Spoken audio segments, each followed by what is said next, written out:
There may be things more exciting than the '69 Camaro, but they're not other cars. Top race drivers tell why Camaro is pace car again. Actually, avoid because of the way the Camaro lays into a curve. To ram in cooler air. Wide stance. The power. Bellissima. Super scoop. You can see at your Chevrolet dealers what they see in Camaro at Indy. General Motors does not participate in or lend assistance to automobile racing of any kind. That was the official corporate position. Clean, wholesome, responsible transportation for the American family. That's the company Detroit wanted you to see. In 1969, that same company built an all-aluminum 427 race engine, hand-assembled it in a climate-controlled room, broke in every single one on a dyno, rated it at 430 horsepower when it actually made over 500, and slipped it into a batch of Camaros through a paperwork loophole meant for ordering taxicabs. There is no factory document anywhere that lists this engine by name. Officially, it was just a number. Officially, a car that fast wasn't even allowed to exist. That gap between what General Motors said it was doing and what it was actually doing is one of the strangest, quietly rebellious stories in American automotive history. It's a fight between a corporate rulebook and the engineers who spent the whole decade finding ways around it. Let's get into it. To understand why any of this had to happen in secret, go back to January 1963. GM Chairman Frederick Donner handed his divisions a blunt edict. Every division would immediately withdraw from racing and honor the old 1957 industry agreement to stay out of motorsports. No factory teams, no under-the-table support, no performance development. And bolted onto that ban was a second rule that would handcuff Chevrolet, Pontiac, Oldsmobile, and Buick for the rest of the decade. No car smaller than full size could carry an engine larger than 400 cubic inches. Intermediates, pony cars, compacts, all capped. Here's the part that surprises people. GM wasn't doing this because it was losing. It was doing it because it was winning too much. By the early 1960s, GM controlled roughly half the entire American car market. And in Washington, the Kennedy administration had come in promising to go after corporations that had grown too big, with antitrust lawyers sharpening their pencils. GM's leadership looked at that and made a cold calculation. The last thing a company under antitrust suspicion needed was to be seen glorifying speed and street racing. So GM didn't ban big engines because they didn't work. It banned them because they worked too well and drew exactly the attention the company was desperate to avoid. That's a rational fear, and it was about to become completely divorced from what was happening out on the street. Because a self-imposed rule only protects you if your competitors agree to play by it. Nobody else did. The timing could not have been worse. The muscle car era detonated in 1964, 1 year after the ban, and the horsepower war it kicked off left GM's divisions fighting with one hand tied. Dodge and Plymouth were dropping 440 big blocks and the legendary 426 Hemi into intermediate cars with zero hand-wringing. Ford launched its Total Performance campaign 3 months after GM's memo and eventually answered with the Boss 429. Meanwhile, Chevrolet had a 427 sitting right there on the shelf, good for well over 400 horsepower, and policy said it could go in a Corvette and nowhere else. The engineers knew they had the weapon. They just weren't allowed to load it. So they started cheating. Quietly, cleverly, and constantly. Buick renamed its 401 the 400 without changing a single dimension, then later built an actual 400 that measured 399.95 cubic inches, just so the paperwork could never be challenged. Pontiac pulled off something bolder with the GTO in 1964. The rulebook capped standard engines in the intermediate A body, but it said nothing about offering a big engine as an option. So Pontiac made the 389 an option box you could check, and the GTO was born. When General Manager Pete Estes got hauled in front of management, they couldn't exactly fire the man whose rule break had just grown Pontiac sales 25% in a year. He got a slap on the wrist. The lesson everyone inside GM took away was simple and dangerous. The rules bent if you pushed on them the right way. Which brings us to the loophole that made the whole legend possible. The Central Office Production Order, COPO. COPO was the least glamorous system inside GM. It existed so fleet buyers could order oddball configurations straight from the factory. A heavy-duty cooling package for a taxi company, a specific axle ratio for a police department, a paint code across 100 utility trucks. It bypassed the normal option sheet entirely. It was plumbing. Nobody in corporate watched it closely, because why would you watch the system that orders paint for delivery vans? And that's exactly what made it perfect. A COPO request didn't have to appear in any catalog or be advertised. It just had to be built. If you knew the right person to call and the right codes to write down, you could order almost anything through it.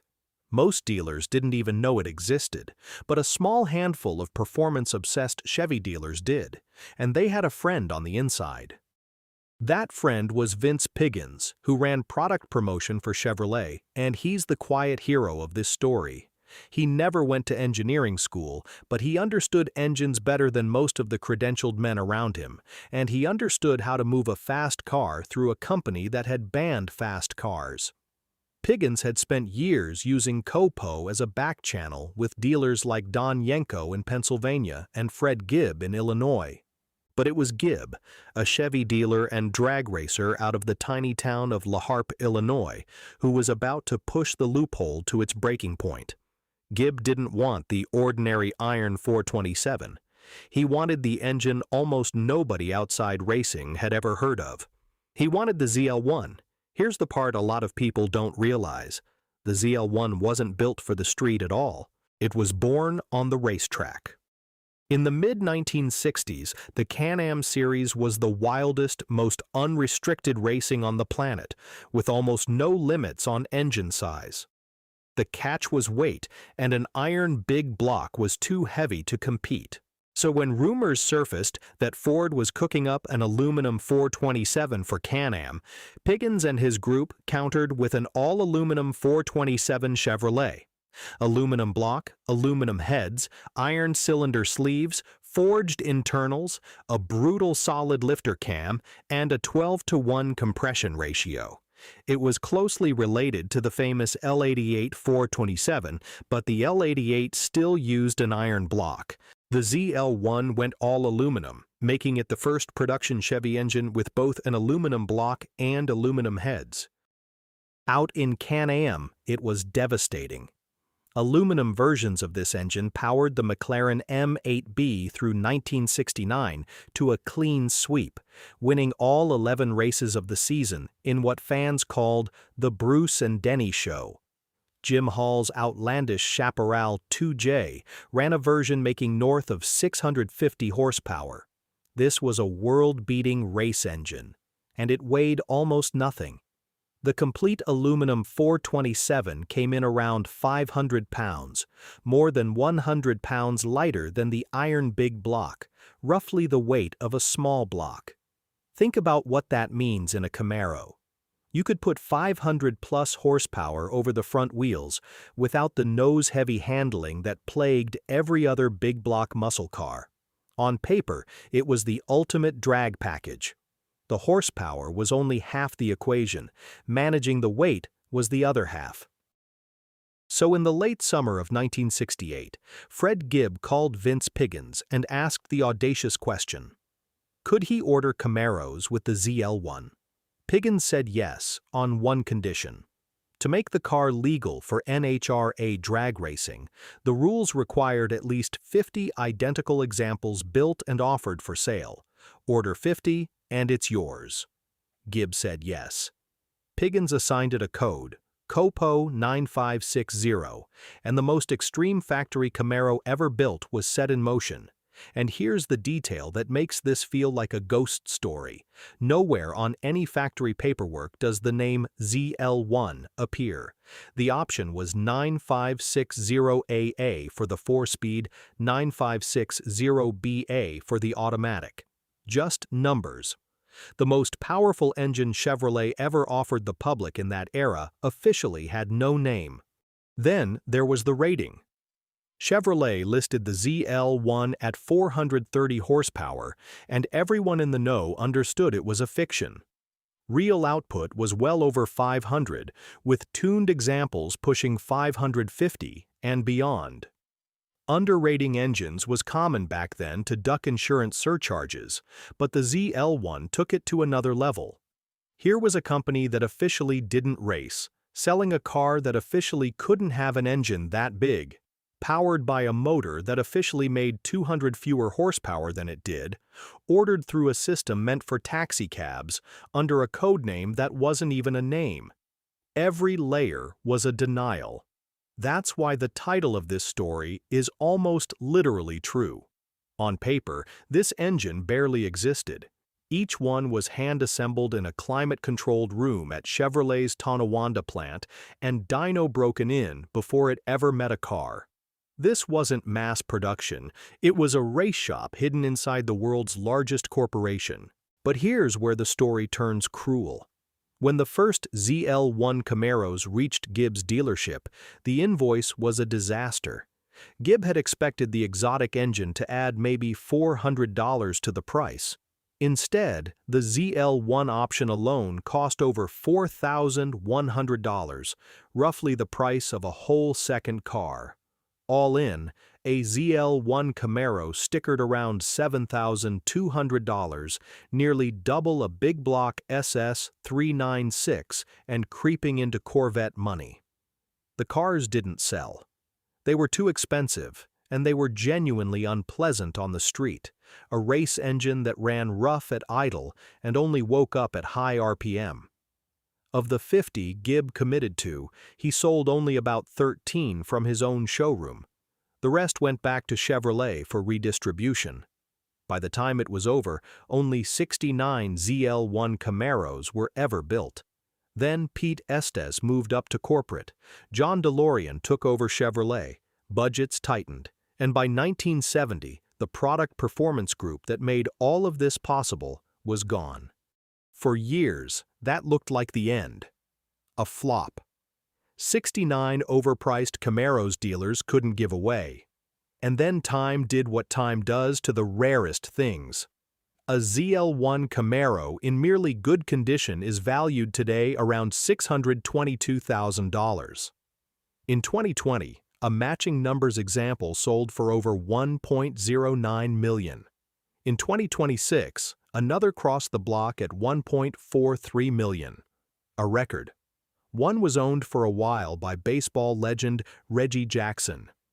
And in 2008, GM found the original tooling in a warehouse, forgotten for 4 decades, and used it to cast a run of anniversary ZL1 crate engines.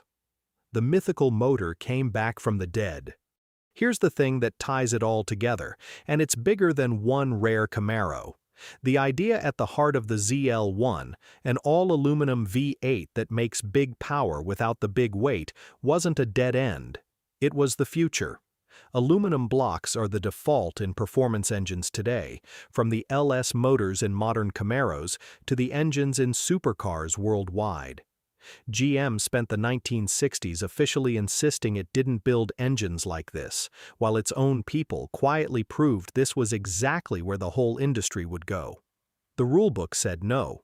The engineers built the future anyway and hid it inside a fleet order code. So the next time somebody tells you the muscle car era was all marketing and empty horsepower claims, remember the ZL1. The single most powerful engine General Motors offered the public in that whole decade was one it never advertised, never named on paper, deliberately underrated by 100 horsepower, and technically wasn't even allowed to sell. The wildest thing Detroit ever built in the 1960s was the thing it spent the whole decade pretending didn't exist. What do you think? Was GM right to play it cautious with the antitrust wolves at the door, or did the suits hand the muscle car crown to Mopar? And be honest, if you'd been standing in Fred Gibbs' showroom in 1969, would you have paid Corvette money for a stripped-down Camaro with a race engine that could barely idle? Drop it in the comments. I want to hear it. Thanks for watching.